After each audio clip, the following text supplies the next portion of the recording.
राधे राधे दोस्तों।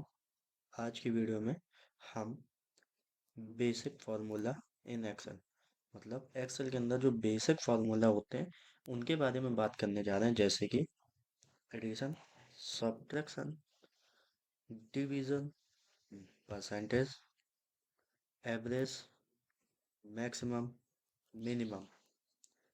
तो इनके बारे में हम बात करने जा रहे हैं। एक फार्मूला आई थिंक रह गया है, मल्टीप्लाई, मल्टीप्लिकेशन। ओके, तो हम उसको भी यहाँ पे कर देते हैं। MULTI, मल्टीप्लाई ही लिख देते हैं। चलिए ठीक है, एकदम साइज ग्रो कर लेते हैं। तो पहले हम इसको अपने सेटअप पे ले आते हैं। जो हमारा सेटअप है उसके अनुसार आपको देखने में आसानी रहेगी। और ये सेटअप मैंने इसीलिए पहले से करके रखा है ताकि आपका कम से कम समय ले सकूं। जैसे मान लीजिए यहाँ पे मैं दो नंबर्स टाइप कर देता हूँ। ठीक, इन दोनों नंबर्स को टाइप कर देता हूँ केवल। तो बॉर्डर में ले लेते हैं। ठीक, तो अब ये हमारा सबकी तरह दिखने लगा है। तो आज की वीडियो में हम इसी चीज़ को समझने वाले हैं कि जो एक्सेल में बेसिक फार्मूला हैं वो कैसे लगाए जाते हैं। जैसे कि एडिशन का हो गया, सब्ट्रैक्शन हो गया, मिनिमम हो गया, एवरेज हो गया, डिवीजन, परसेंटेज एंड मल्टीप्लिकेशन कैसे एक्सेल में किया जाता है। उसके कई सारे रूल्स हैं। जैसे कि मान लीजिए यहाँ पे कुछ नंबर्स मैंने लिखे हुए हैं पहले से ताकि आपका ज़्यादा समय बर्बाद ना हो। तो यहाँ पे हम इसके नीचे लिखते हैं। यहाँ पे हम ऐड करने के कई सारे तरीके हैं। पहला हम फॉर्मूले बेस पे जाएंगे। सबसे पहले हमें यहाँ पे इक्वल, और ध्यान रहे एक चीज, आप ध्यान रहे कि जब भी हम एक्सेल में कोई भी फॉर्मूला इंसर्ट करते हैं, कोई भी, चाहे आप सब्ट्रैक्शन का करें चाहे आप डिवीजन का करें, कोई भी फॉर्मूला आप इंसर्ट करते हैं एक्सेल में, तो ध्यान रहे कि आपको इक्वल जो है, इक्वल वो आपका कंपलसरी है। मतलब आपको इक्वल लगाना ही लगाना है। ठीक है, आपको यहाँ पे इक्वल पुटअप करना ही करना है। कोई भी फार्मूला ले, को इक्वल लगाना है। इक्वल के बाद आप यहाँ पे लिखेंगे, आपको ऐड करना है तो आप लिखेंगे सम, SUM। उसके बाद आप क्या करेंगे, सम लिखने के बाद हम फिर से लिखते हैं इक्वल, इक्वल के बाद आप लिखें सम, सम के बाद आप स्मॉल ब्रैकेट का यूज करें एंड देन आप उस रो को क्लिक करके नीचे तक ले जाएं जहां तक आपको जितने आइटम्स आपको ऐड करने हैं। जैसे मैंने यहाँ से B3 से लेके B9 तक कर लिया। अब ये B3 और B9 क्या है, ये है आपकी B, और ये है देखिए आपके 3 से स्टार्ट हो रहे हैं नंबर, ये 9 तक जा रहा है। तो वही ये यहाँ पे बता रहा है कि आपने B3 से लेके B9 तक की कॉलम्स को, सेल को चूज किया है ऐड करने के लिए। और जैसे ही आप एंटर प्रेस करेंगे आपके कीबोर्ड से, जैसा ये आपका आंसर आ गया 420। बड़ा ही एक्यूरेट आंसर आया है। मैंने ऐसे ही नंबर लिख दिया था पर आंसर 420 आया। कोई नहीं, ठीक है। तो ये तो है ऐड के लिए। और अगर आप चाहें इस तरीके से ना करके, तो आप अगर इस तरीके से नहीं करना चाहते तो आप ऑटो सम का भी यूज कर सकते हैं। आप इसको सिलेक्ट करो और यहाँ पे ऑटो सम पे क्लिक करो। जैसे आपका यहाँ पे आंसर निकल के आ गया। अब यहाँ पे सम के लिए उपयोग करेंगे, यहाँ पे सब्ट्रैक्ट करना है हमें, तो यहाँ पे भी इक्वल से स्टार्ट करते हैं और सब्ट्रैक्ट के लिए लिखेंगे SUB। सब सेल को सिलेक्ट किया जिससे मुझे घटाना है। फिर मैंने यहाँ पे माइनस पुटअप किया, माइनस का साइन लगाया, उसके बाद मैंने दूसरे नंबर्स को सिलेक्ट किया, उसके बाद मैंने एंटर कर दिया। दैट्स इट, आपका आंसर आ गया आपके सामने। तो आप इस तरीके से भी कर सकते हैं। अब आते हैं मिनिमम। जैसे मान लीजिए ये नंबर्स इतने सारे दिए गए हैं आपको, इनमें आपका मिनिमम नंबर ढूंढना है तो आप यहाँ पे आए, आप इक्वल करें एंड देन MIM मिन लिख सकते हैं। उसके बाद इसको करके आप सेल में जैसे ही क्लिक करेंगे, उसके बाद हम इनको सिलेक्ट करें एंड देन एंटर करेंगे, तो देख सकते हैं आप में इसमें से जो सबसे छोटा नंबर है वो यहाँ पे शो हो गया, जो है 2। शायद आपको थोड़ा सा इंक्रीज करूँ, 2। मतलब जो मिनिमम का मतलब होता है इतने सारे पर्टिकुलर नंबर में जो सबसे छोटा नंबर है वो यहाँ पे हो गया। तो आपने इसका फार्मूला देख ही लिया, एक बार और देख लीजिए।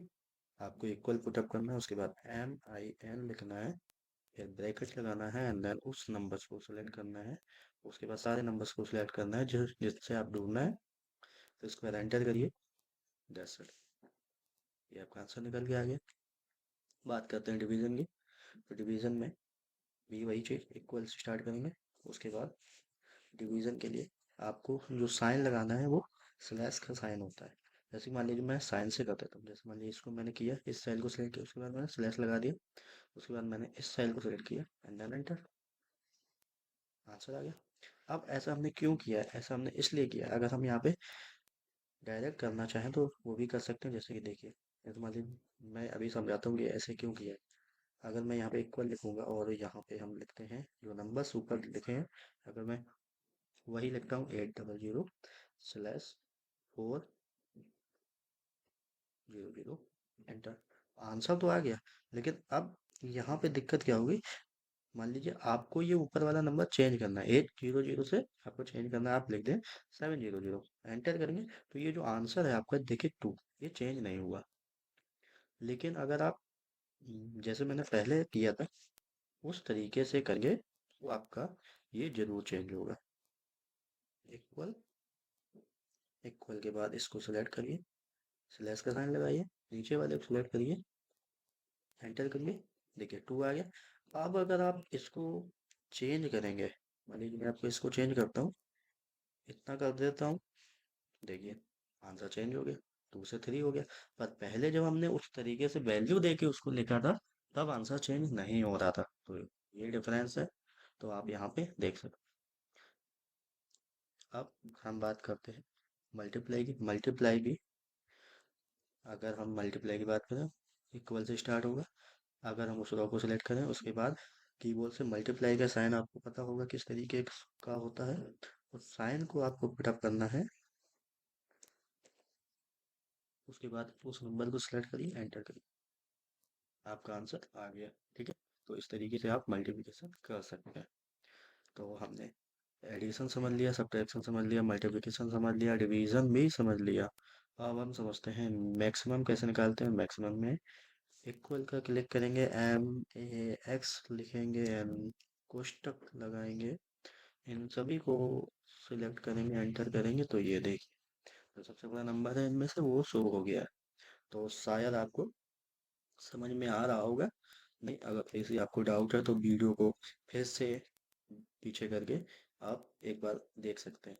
मैंने इस तरीके के फार्मूले को यूज़ कर रहा हूँ। यहाँ पे आपको एवरेज का फॉर्मूला लगाना है। यहाँ पे देखिए नीचे शो हो जाते हैं फार्मूले, जैसे ही आप लिखते हैं तो फार्मूले भी शो हो जाते हैं। ये देखिए इनका एवरेज आप शो हो गया। ठीक है, तो जैसे ही मतलब आप उसका फर्स्ट लेटर लिखते हैं तो एवरेज भी ऑटोमेटिक शो हो जाते हैं। अब यहाँ पे हमको लगाना है परसेंटेज का साइन।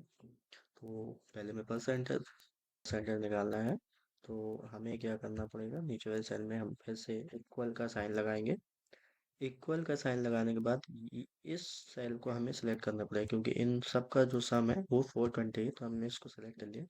उसके बाद ये कितने आइटम्स है, 1 2 3 4 5 6 7, तो मतलब 7, तो हमको स्लैश लगा के आई थिंक 700 एंड एंटर, इसको निकाल लिया।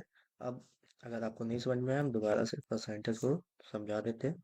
आपको इक्वल लिखना है, उसके बाद इन सब नंबर्स का सम आपको यहाँ पे 420, इसको सिलेक्ट करेंगे, स्लैश का साइन लगाएंगे, और ये कितने आइटम्स है, ये आइटम है 7 आइटम है, तो आपको 700 लिख के आपको एंटर कर देना है। तो यहाँ देखिए 60% शो हो रहा है। क्यों हो रहा है? क्योंकि यहाँ पे मैंने इसको परसेंटेज में लगाया हुआ। अगर मैं नहीं लगाऊंगा तो यहाँ से अगर मैं इसको जनरल कर देता हूँ तो देखिएगा फिर, ये देखिए यहाँ पे मैं इसको सिलेक्ट करूंगा एंड देन इसको मैं जनरल कर दूंगा, तो देखिए 0.6 दिखा रहा है। लेकिन जैसे ही अगर मैं इसको परसेंटेज में कर दूंगा तो ये आपका आंसर आ गया, देखिए 60%। ठीक है, तो आई होप ये जितने भी सारे फॉर्मूले हैं आपको इजीली समझ में आ गए होंगे। तो आज की वीडियो में हमने एक्सेल के अंदर addition, subtraction, multiplication, division, percentage, average, minimum, maximum, ये सारी चीज़ें सीखी। तो अगर वीडियो पसंद आई है तो आप सभी एक्सेल यूजर के साथ, जो बिगिनर्स हैं जो एक्सेल सीख रहे हैं, उनके साथ इसको शेयर करें। और ऐसी वीडियो, ऐसी इन्फॉर्मेशन वीडियो के लिए हमारे साथ जुड़े, हमारे चैनल को सब्सक्राइब करें, क्योंकि मैं इसमें एक्सेल से रिलेटेड वीडियो अपलोड करता रहता हूँ। Thank you.